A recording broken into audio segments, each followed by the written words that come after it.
Olá, pessoal, tudo bem? Hoje nós vamos fazer mais um vídeo e esse é bem interessante porque a gente vai tratar de um assunto muito estratégico para o Brasil. Afinal de contas, nós temos uma das principais indústrias do petróleo do mundo. E para falar sobre esse assunto, eu fiz o convite ao meu amigo, o professor Dr. Tiago Maia, que é um dos especialistas no assunto. Boa tarde, professor, tudo bom?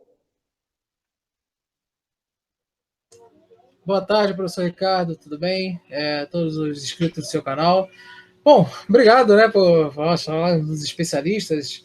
Realmente eu trabalhei com petróleo durante um bom tempo, tenho formação na área também, né, sou engenheiro de petróleo também, e conheço um pouco da indústria, tanto pela vivência quanto por trabalho em vários projetos no Brasil e fora do Brasil. Então, o que eu puder ajudar aí, estamos aí prontos. Sensacional, professor. Eu agradeço muito a sua presença aqui no meu canal para a gente explicar esse assunto, porque sempre tem aquela pergunta que fica na cabeça de todos. O Brasil, de fato, é autossuficiente em petróleo? Bom, realmente, né, teve essa pergunta, né? Aquele presidente, né, que sujou as mãos, né, de petróleo e falava, né, o petróleo, aquela coisa, né, do petróleo é nosso, né, quer dizer, deles, né, porque isso a gente vai comentar também. E essa questão da autossuficiência, né, o pré-sal, aquela coisa toda, autossuficiência. Bom, se nós estivermos falando de primeiro, antes eu vou levantar uma questão. O que é ser autossuficiente? Autossuficiente é você não depender de petróleo externo? Olha, o Brasil, ele hoje em dia, ele produz, tá, o suficiente para ser autossuficiente.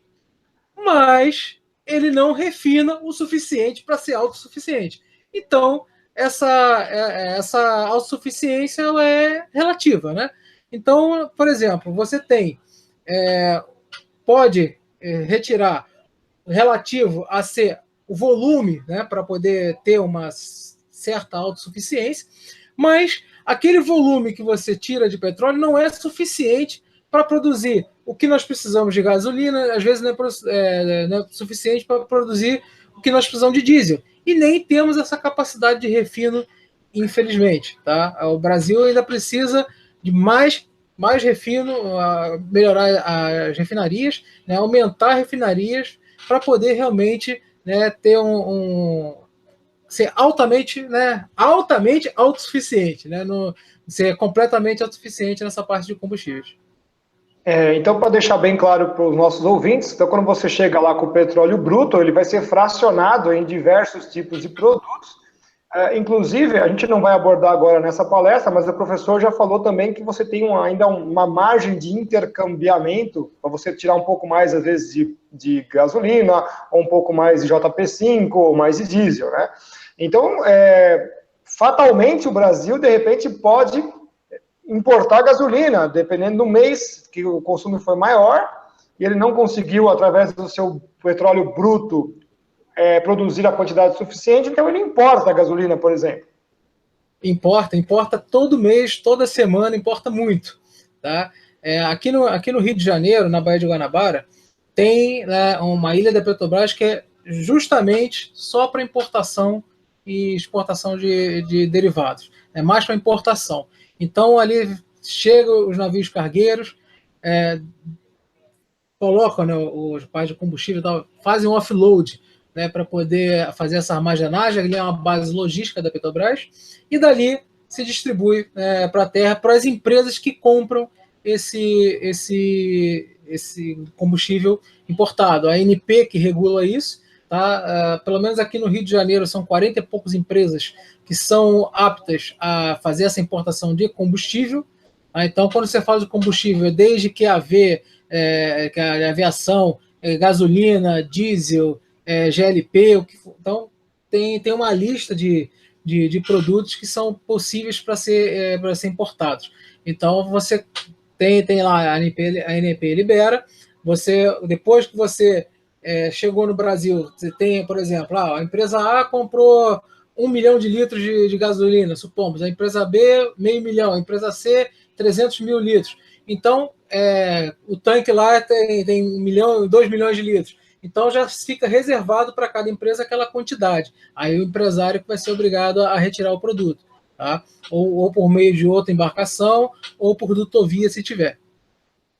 Entendi. Só lembrando, então, que a ANP é a Agência Nacional do Petróleo, né, que é uma das agências, um grupo de agências que foram criadas ainda no governo FHC, né, que faz, então, a regulação da nossa indústria do petróleo.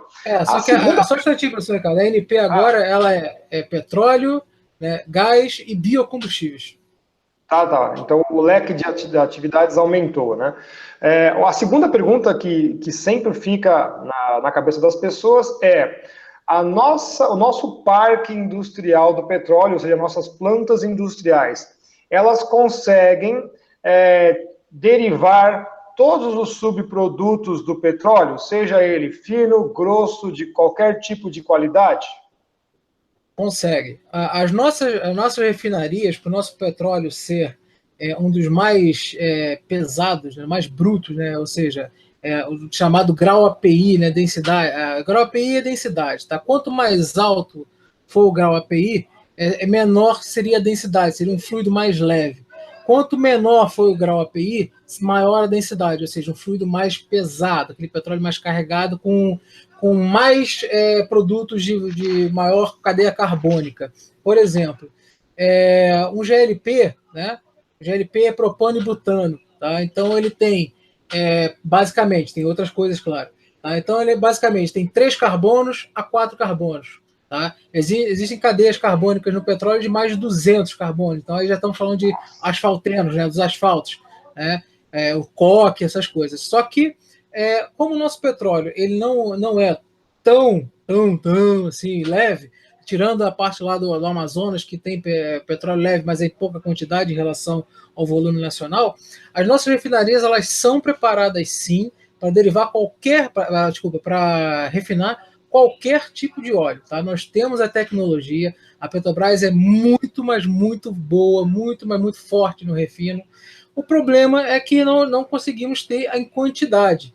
Tá? Ainda, né, teve aquela Abreu de Lima, que parece uma obra de igreja, né, o Comperja, aqui no Rio de Janeiro, que, além de ser uma petroquímica, também estava virando uma refinaria, só que não está saindo nenhuma das duas. Né? Então, é por causa dessa maldita crise que se instalou. E acontece o seguinte, né, o Brasil ele tem profissionais muito, mas muito capacitados na área de petróleo. Eles têm profissionais excelentes na área de petróleo.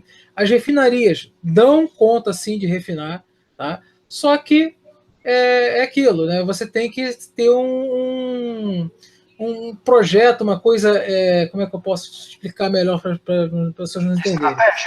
Uma estratégia bem feita. Porque, por exemplo, para você, por exemplo, aqui no Rio de Janeiro e São Paulo, lá em Paulínia, por exemplo, você tem muita demanda, tá, de gasolina e diesel, né, principalmente.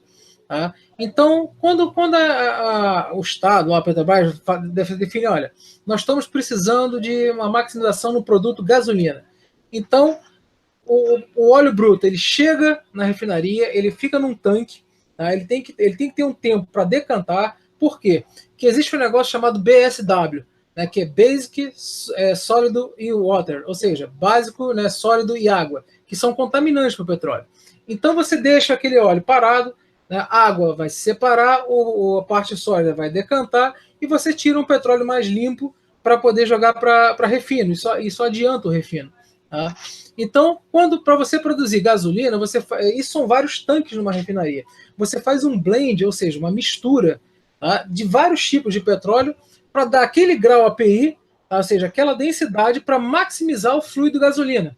Não é dizer que vai sair os outros, vão sair os outros sim, mas vai dar aquela maximizada no produto gasolina, ou então a maximizada no produto diesel. Se for para sair mais gasolina e mais outros leves, né, gasóleos ou gasóleos leves e tal, você tem que ter um grau API mais elevado. Agora, se for para sair mais diesel e óleo combustível, um grau API menor. Ok? Então, o Brasil ele consegue sim, nós temos técnicos, nós temos domínio total, tá, para poder fazer refino. Inclusive, tá? Nós compramos, né, no mercado externo, por exemplo, tem aquela borra de combustível que não é nem o petróleo só, mas só tem mais óleos pesados, né, frações pesadas do petróleo, que você compra a preço de banana no mercado internacional e a nossa refinaria consegue ainda aproveitar frações de menor, né, peso, né? Ou seja, se você conseguir tirar do asfalto, do asfaltenos, do coque tal, que vai virar, né, depois daquele produto, se você conseguir quebrar e fazer frações mais leves, você aumenta o valor do produto. Então, isso daí a nossa refinaria é capaz sim, isso aí às vezes é uma estratégia assim da Petrobras. Então, em outras palavras, as nossas próprias refinarias já conseguem aumentar o VA, que é o valor agregado do produto bruto, que a gente também importa. A gente consegue fazer isso. Sim, se for importar eu chamo de borra, né? Porque não é nem o petróleo e nem O resto que sobrou, né? exatamente, aquela coisa, né, que eu chamo de borra mesmo, e aquilo ali você consegue ainda quebrar, né? Tem craqueamentos catalíticos, outras coisas mais, outras formas de refino, tá? Não só atmosférica tal, e pressurizada, tá? Que você consegue fazer a retirada desses combustíveis. Então, o craqueamento, né? Craque, né? Você quebra, então você quebra essas grandes moléculas, transforma em moléculas menores para poder ter um maior valor agregado. Isso o Brasil faz muito bem, sim. A gente chega a exportar matérias desses derivados também? A empresa compete internacionalmente para vender produtos? Então, a Petrobras vende sim, tá? Existem empresas aqui no Brasil que exportam também, não só a Petrobras. Só que é aquilo, né? O imposto que quando você entra na parte de impostos, né? Nós temos aquela barreira do nosso país, né? Que imposto aqui é um absurdo de tudo. Mas ainda consegue, né? Não sei como é que é feito o preço, né, para exportação, mas ainda consegue de vez em quando ainda ser competitivo, sim, tá? Mas realmente essa parte de imposto de exportação, né? Como é que o leão vai morder, né, essa parte eu não saberia lhe dizer, mas consegue exportar, sim. Então, na verdade, quando a gente faz jus o preço ser muito alto por causa do mercado externo, por causa do atrelamento de dólar, ou, na verdade, o nosso preço aqui ele está muito mais atrelado e maquiado com a carga tributária que é gigante. Então, professor, existe o seguinte, né? Na Bolsa de Valores, o petróleo é uma commodity, né? Existem, por exemplo, o tipo de petróleo Brent, né? Que é um petróleo que dá como é que eu posso dizer, um parâmetro, né, de preço, né, mundial, um tipo de petróleo que dá parâmetro de preço mundial. Então, qualquer coisa acima daquela qualidade, o preço é maior. Qualquer coisa abaixo daquela qualidade, o preço é menor. Tá? Só que no Brasil, nós não temos petróleo, né, praticamente daquela qualidade. Então, a gente sempre tem um precinho um pouco menor. O Brasil exporta petróleo? Exporta. Preço do petróleo bruto também. Tá? Mas, quando nós vamos falar de preço aqui de combustível, tá? O grande problema são os impostos. Tá? A Petrobras ela não fica com a maior parte do preço do combustível para ela. Tá? Isso é impressionante. É uma coisa, até se depois se eu puder compartilhar aquele sitezinho que eu te mandei. Vamos lá, então. Então, é porque vai justamente ter a visão da própria Petrobras, né? Veja se está no ar aí para você. Isto, foi. Foi? Foi sim, só dar uma subidinha um pouco para apresentar mais a bombinha, né? Você quer mostrar? Isso. Subir um pouquinho mais aqui a imagem. Tá. Então vamos lá. Aqui, né, seria a composição de preço para o consumidor, né? Aqui, ó, realização da Petrobras, 32%. Ou seja, a Petrobras né? Nós estamos falando aqui da gasolina, tá? Então, a Petrobras que vai lá, que pesquisa, que procura, que constrói navios, que aluga navios, que faz. Ou seja, que tem todo o risco, né, que é alto, o risco do petróleo não é alto, não é baixo. né? Por exemplo, você pode encontrar um reservatório, né, que está lá bonitinho. Tá? Uma coisa, por favor, gente, por favor. Tá? Não falem em encontrar poço de petróleo. O poço não está lá, o poço é feito. Né? Você encontra o reservatório. Tá? Que as pessoas, não, a Petrobras encontrou um poço. Pô, então beleza, não precisou gastar dinheiro para fazer o poço. Né? Não, estava pronto. Está completado já tudo. A Petrobras encontrou um reservatório.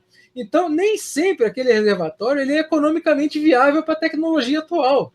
Tá? Então, às vezes você gasta um dinheiro, você faz perfuração, você vê para fazer o teste de reservatório para saber se é viável. Então, a Petrobras tem um gasto gigantesco, né, que é um investimento, mas é um custo, tá, que pode dar certo ou não. E ela fica somente com 32%, né, do preço da gasolina. E ela que procura, ela que refina, ela que faz tudo. Imposto é 29% de ICMS, 16% de CID, PIS, PASEP e CONFINS. Ou seja, 45%. 11% é do álcool. E somente 12% é distribuição e revenda. Ou seja, o cara lá que escuta a reclamação, né, o dono do posto e as distribuidoras, se isso aqui for desmembrar entre distribuidor e posto, vai cair muito menos. O dono do posto é a ponta do iceberg. Então, nós reclamamos com o dono do posto porque a gente não tem acesso ao presidente da Petrobras, né, para reclamar do preço do combustível. A gente não tem acesso ao governador para reclamar do preço do combustível, ao presidente. Né? Então, o que acontece? Tem aqui, ICMS é imposto estadual. Né? Então, aqui, 29%. Tá? Ainda tem mais, professor Ricardo. Se por exemplo... Só um detalhezinho, esse 16% é a soma do CID, do PIS, PASEP e COFINS, né? Exatamente. Então, esse político que está falando hoje aí, que vai tirar o CID para ajudar, é uma parcela desses 16%. Então, continua sendo, com o devido... a brincadeira da palavra, é só troco de pinga, né? Porque é uma parte dos 16% que ele vai tirar do imposto, né? Posso falar qual vai ser o único impacto desse imposto que ele está tirando, o impacto real? Por favor. Nos cofres do governo, que vão perder 2 bilhões, porque para a gente não vai sentir nada. Porque o que acontece? Um combustível, né, que você falou hoje comigo que está para 4,50 em São Paulo. Hoje eu até te mandei aquela matéria de R$7 lá em Recife, que é isso? Né? Que é isso? Então, aí imagina você tirar esse impostozinho aqui, que é um impostozinho, né, desculpa o termo, bunda, e não vai ter muito reflexo dos 16%, ou seja, é uma porcentagem dos 16% dos 100% de preço. Ou seja, é uma patifaria política só para, né, tentar mostrar que está fazendo alguma coisa e, na verdade, é um efeito biriba, né? É um efeito biriba. Com certeza. É um efeito para eleitoreiro, né? As eleições estão vindo aí, os caras querem se reeleger, outros querem se eleger para um novo cargo público, né? E principalmente o executivo, né? Que é desse anúncio, né? Então, e aí? Isso nas bombas... nas bombas não vão fazer muito efeito, não. Absolutamente nada. Uma outra questão importantíssima que eu acho que a gente tem que falar, porque nós estamos sempre discutindo sobre aquecimento global e a patifaria da queima de combustíveis, que tanto os caras gostam de falar, justamente com esse discurso que nós temos aí, o pessoal que sempre é favorável a que a gente entregue esses nossos recursos para o capital estrangeiro, né? Não, mas não fica com esse negócio, que esse negócio aqui é ruim, faz mal para o meio ambiente, para o aquecimento global e tudo mais. Mas então, vejamos só a questão estratégica, né, de uma empresa como a Petrobras no cenário internacional. Ou seja, a gente briga com os grandes, certo? E nós temos capacidade técnica de igual para igual. Exatamente, em alguns lugares até superior, né, como os poços profundos que nós temos. Exatamente.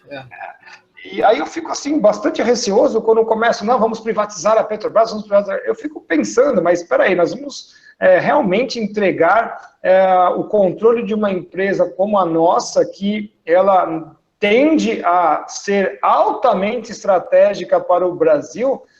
Será que isso não é um equívoco? Será que não é mais certo a gente fazer uma gestão empresarial com pessoas bastante competentes e comprometidas com o desenvolvimento do Brasil? né, que até hoje praticamente isso não foi feito de maneira direta, porque sempre teve interesses políticos. O que o senhor acha disso, professor? Olha, eu concordo que a Petrobras, ela inteiramente, principalmente os ativos, apesar que os ativos de reservatório eles são da União, né? A própria Petrobras tem o direito de concessão só. Eu acho que seria importante ter outras empresas perfurando também aqui o petróleo, tá? Até para não ter o comodismo da Petrobras, olha, eu estou sozinha, né, então eu vou me acomodar. Não, mas aí vem uma grande lá de fora, perfura aqui, vai ter que pagar os impostos aqui, sim, porque são devidos, a Petrobras paga, ela vai ter que fazer do mesmo jeito, tá? E com isso aí elevar a concorrência, e a concorrência vai ser boa para nós consumidores. Tá? E até mesmo a Petrobras evoluir cada vez mais. Tá? Agora, você fazer. E outra coisa, é importante também fazer aquele. Por exemplo, tem aqueles. Os reservatórios são leiloados, né? São feitos lá. Esse leilão não é. Você não está vendo, você não está vendendo, né? Você está como se fosse arrendando, né? Esses reservatórios, e tem um grupo de empresas que a Petrobras lidera. Perfeito. Por quê? Porque a Petrobras sozinha, ainda mais hoje em dia, não vai ter capital para poder gerir, né, o pré-sal inteiro. Tá? Então, mas ela tem. Então, se vier outras empresas aportando capital, mas com a gestão da Petrobras principal, sem problema nenhum. Agora, eu sou a favor, tá, a gestão de Petrobras, tá, ser por especialistas, nada político. Entendeu? Por quê? Porque para mim tinha que ser funcionário de carreira que chegou lá, o cara é o melhor, então vamos botar ele para gerir a Petrobras. Porque político, aí fica aquela discussão, né? Aquele imposto climático, né? Que nem já aconteceu. Vamos taxar o barril do petróleo mais $1. Caramba, a gente já está assim para poder pagar o combustível. A Petrobras já está assim para enxugar custo, né? Para poder vender o combustível. Né? Agora, vai taxar mais ainda? Mais imposto, já vimos ali, já temos uma penca de imposto, vai taxar mais ainda mais para essa idiotice. Tá? Então, o que acontece, professor Ricardo? Eu não sou a favor de vender a Petrobras, de maneira nenhuma. Tá? Não sou a favor de vender o petróleo, de maneira nenhuma, de vender assim, dado. Tá? Nós temos que vender sim, porque é dinheiro que entra para o país. Tá? Uma commodity, isso aí não tem jeito. Produto, uma empresa que está vendendo seus produtos, né? Exatamente. E outra coisa, principalmente, a Petrobras ela tem que ter uma gestão profissional. Não pode ser cabide de emprego, que nem foi no governo passado. Não pode. Tá? Eu trabalhava com a Petrobras, chegava lá, né, e eu era gerente de uma empresa multinacional. Chegava lá para poder, aqui na refinaria, na Reduc, eu via petroleiros, né, de profissão, né, lá. Simplesmente, aí você queria resolver alguma coisa com ele, o cara estava jogando paciência, o cara estava não fazendo nada. Poucos trabalhando realmente. Poucos aqueles caras. Eu até gosto de citar, né, um gerente lá da Reduc que chegou, que aquele ali dava gosto de ver. Era Petrobras Futebol Clube. O cara trabalhava muito. Tá? E realmente botou ordem na casa. E só que o que acontece? Quem mexe, quem gira lá a própria refinaria e tal, são as terceirizadas. Tá? Isso é bom? Tá? Por quê? Porque gera emprego. Mas é ruim porque quem você contrata, quem a Petrobras contrata, gente, é cabide de emprego. O cara fica lá encostado, aquela tal daquela coisa, eu tô na Petrobras, tô aqui seguro, então não vou mais trabalhar.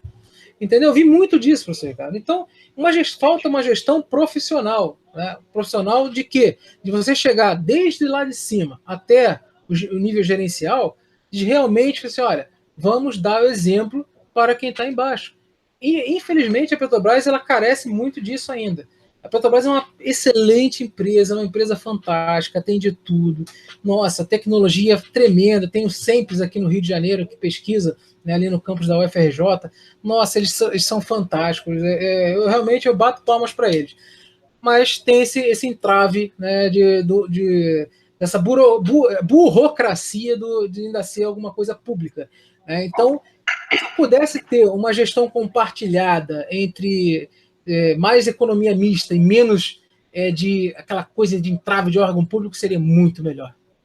Eu também sou favorável de manter a empresa né, como uma empresa estatal, mas realmente uma reforma interna, ela precisa administrativa, principalmente para conselhos, né? Nós tivemos participamos de algumas coisas lá, mas por sigilo a gente não pode comentar, mas nós tivemos a nossa impressão da alta contaminação ideológica dentro da empresa, e isso, claro, vai refletir em problemas administrativos e operacionais, né? Então, isso também teria que ser revisto aos olhos da estratégia, pensando, então, no país, como o doutor Enéas já falou isso há mais de 20 anos atrás, né?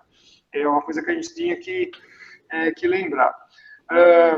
Então, de fato, acho que a gente chega no cerne da questão de que petróleo é extremamente importante, não só para a geração de combustíveis, mas ele está inserido na cadeia produtiva de milhares de outros produtos dentro da sociedade. Confere, professor Tiago. Então, professor Ricardo, o petróleo, tá? Eu costumo dizer que nada, tá, vai substituir o petróleo, pelo menos por um bom tempo. Tá? Por quê? Primeiro, o petróleo ele é subproduto, tá, ele tem mais de 6 mil subprodutos que nós usamos no nosso dia a dia. Tá? 6 mil. Então, só para você ter uma ideia né? E todos eles são importantes. E nós só lembramos do petróleo na hora de quê? De botar gasolina, de ter alguma coisa assim, não, pô, energia, né, termoelétrica, tal, aquecimento global, nós só lembramos disso. Só que nós não lembramos, né, que o petróleo, ele assim, dos plásticos, se você olhar, agora vocês estão assistindo esse vídeo, olhem no seu entorno, tudo que vocês estão vendo, tá, só está aí por causa do petróleo. O próprio monitor que vocês estão vendo, ou, né, o próprio smartphone, só está com ele por causa de petróleo. Eles têm componentes plásticos, eles têm componentes de silício, que a mineração depende do petróleo. Né? Então, se você me permite, professor, eu vou falar aqui de umas coisas. Por exemplo, o petróleo ele é muito, muito, mas muito importante, né, para transporte, desculpe, para fábricas, para eletricidade, mas, por exemplo, na produção de alimento. Ninguém lembra disso, entendeu? Água limpa, né? Para você fazer limpeza da água, saneamento, você precisa de energia, e energia você precisa tirar de algum lugar também, né? Não, perfeitamente. Só um dado que me veio agora à cabeça aqui. Por exemplo, nos Estados Unidos, são necessários 10 calorias de combustível para produzir 1 caloria de comida. Tá? Então, o petróleo ele permitiu, tá, a existência, né, de ferramentas agrícolas, né, ou seja, tratores, sistemas de transporte, movimento, caminhão, distribuição, tá, que elevou a população humana, tá, de algo em torno de 1.000 milhões, né, 1 bilhão, né, meados do século XIX, para 7 bilhões agora. Não pensem vocês que nós só chegamos até isso foi porque teve comida, teve alimento. E graças, tá, ao quê? Ao petróleo. Vocês podem estar certo disso. Porque se vocês pegarem todos, por exemplo, pesticidas, tá, são feitos com petróleo. Tá? Ainda tem outra, que você falou, fornecimento de água. É necessário petróleo em quase toda totalidade para fornecimento de água e petróleo. Ele é usado para construir e conservar aquedutos, barragens, canalizações, poços, né, bombear água, que essa energia vem de onde? Vem muitas vezes do petróleo. Tá? Então, aumentando o preço do petróleo, você pode aumentar o preço da água. Né? Na saúde, tá? As pessoas não pensam, petróleo e saúde, não, você não vai pegar um petróleo e usar como óleo de rícino, né? Que antigamente usavam, né? Antigamente usavam, né? Para botar uma colher de petróleo, você comia, aí aquela porcaria batia no estômago, claro que não ia bater bem, a pessoa vomitava e ficava boazinha. Então, o petróleo era usado como remédio. Né? Só que descobriu-se depois que ele funcionava melhor nos motores do que no estômago. Então, o petróleo, ele é largamente responsável pelo avanço da medicina, tá? Nos últimos 150 anos. Ele permitiu, tá, a fabricação, né, das drogas farmacêuticas, ou seja, daqueles remédios que são usados nos hospitais, a pessoa está doente, lá precisa de um remédio, aquelas cápsulazinhas, aquilo ali é derivado do petróleo. Tá?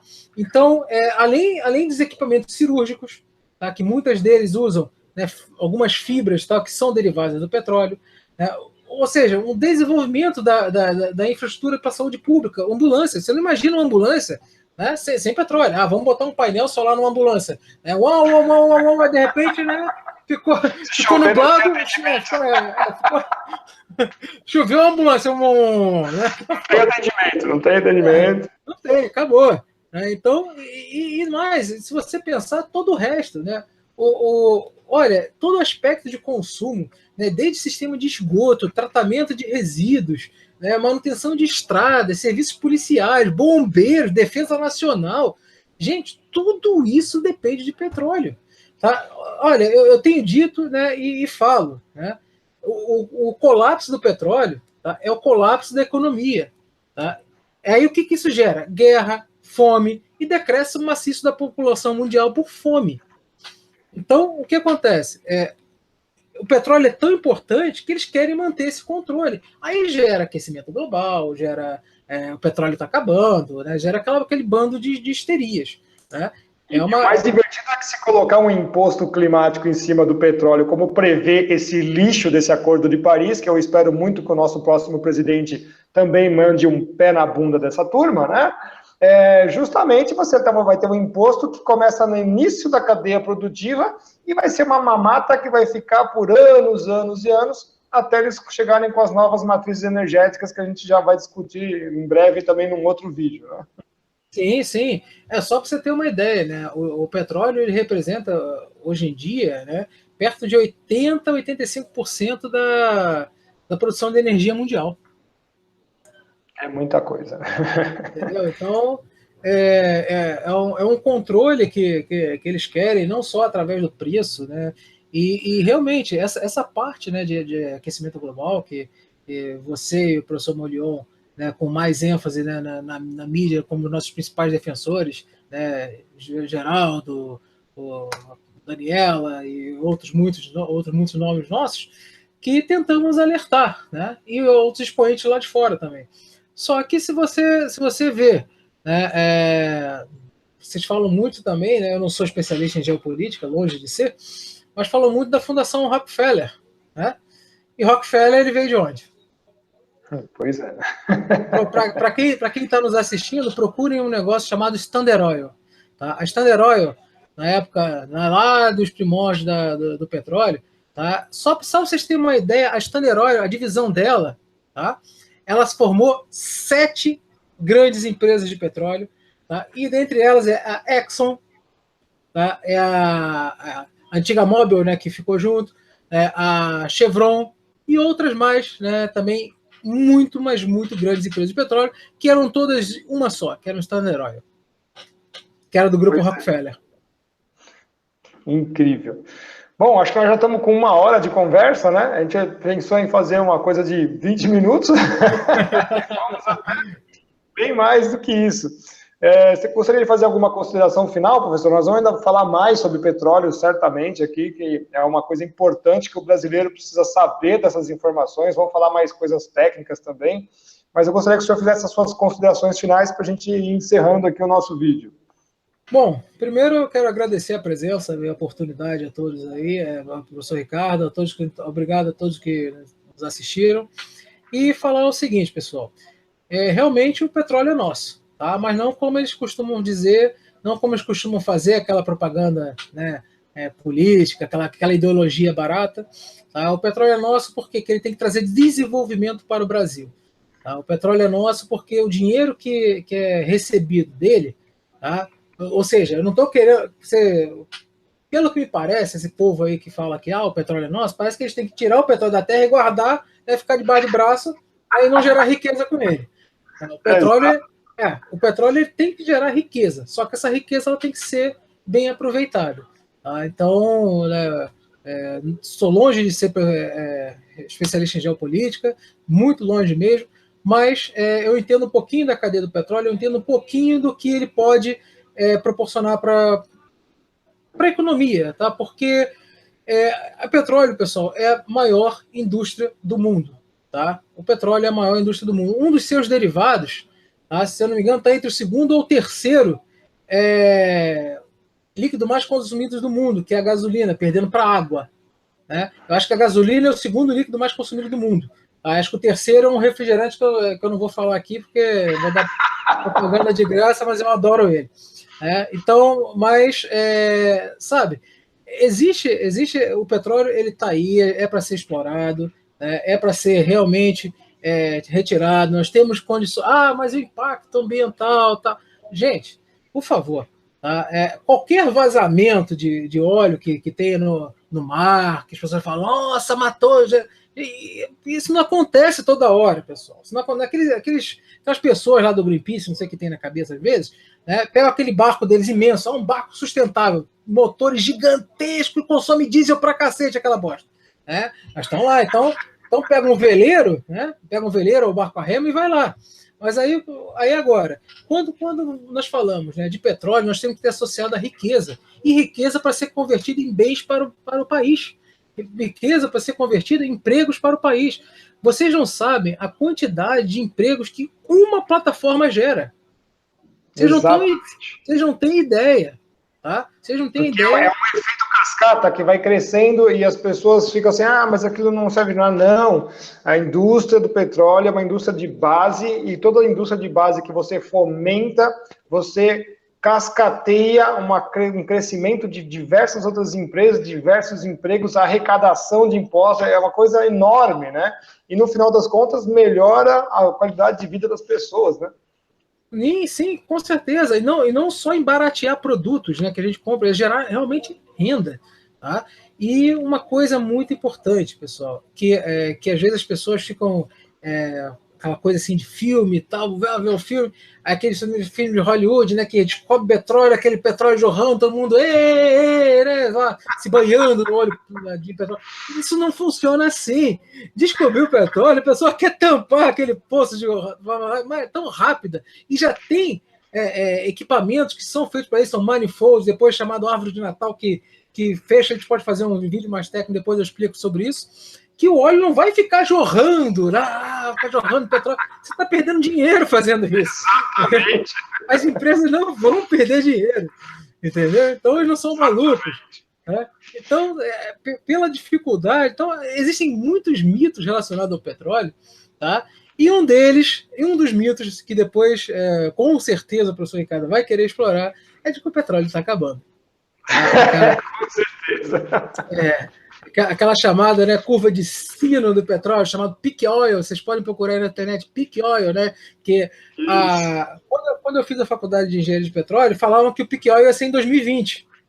Nós estamos em 2018, até agora, ó, já devia estar lá, né, no talo lá do início do peak oil, então, ó, não tô vendo nada disso. O peak oil é igual o aquecimento global, ele sempre vai indo para longe, para longe. Eu costumo dizer que é o Godzilla que a gente nunca encontra, né?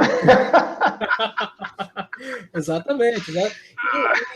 E durante, né, quando eu fazia faculdade, eu já era físico nuclear, eu defendia o uso da energia nuclear, né? E o professor lá, justamente, né, falando, não, o urânio, não sei o quê, o urânio acaba antes do petróleo. Aí eu olhei para a cara dele assim e falei, né? É como se... né? Então, mas olha, o petróleo, ele é infinito? Não é infinito, mas também não está acabando. Tá? Nenhum recurso natural do planeta é infinito, mas, gente, por favor, né? Essa história de vamos. Aquele discursozinho maldito do desenvolvimento sustentável, né? Malthusianismo, né? Malthusianismo, exatamente, professor, falou tudo, né? Aquela palestra que eu gosto pra caramba que o senhor deu sobre desenvolvimento sustentável, e justamente eles tentam tolir. Nós que somos um país que está caminhando, que estava caminhando, né? Agora estamos meio tropeçando nas pernas ainda. Mas, olha, realmente eu fico triste, né? Em ver o potencial que o Brasil tem e o que é aproveitado. Né? Mas é isso. Então tá bom, professor Tiago, eu agradeço a sua presença aqui nessa discussão técnica aí da parte comercial, inclusive a gente agora viu a parte estratégica também, do uso do petróleo, da nossa empresa Petrobras, a nossa empresa, não é que é o petróleo, é nosso, o petróleo a gente quer vender e gerar riqueza, mas a empresa que mantém isso, que é a galinha que faz os ovos de ouro, a gente quer manter, né? A gente não quer mandar a galinha embora. Então, vocês que estão nos assistindo, espero que vocês tenham gostado dessa nossa pequena discussão aqui, pequena que já quase ficou 1 hora, tá? E em breve nós vamos fazer mais outras discussões técnicas e estratégicas dessa que são do interesse de toda a nação. Um abraço para todos, fiquem com Deus, até a próxima.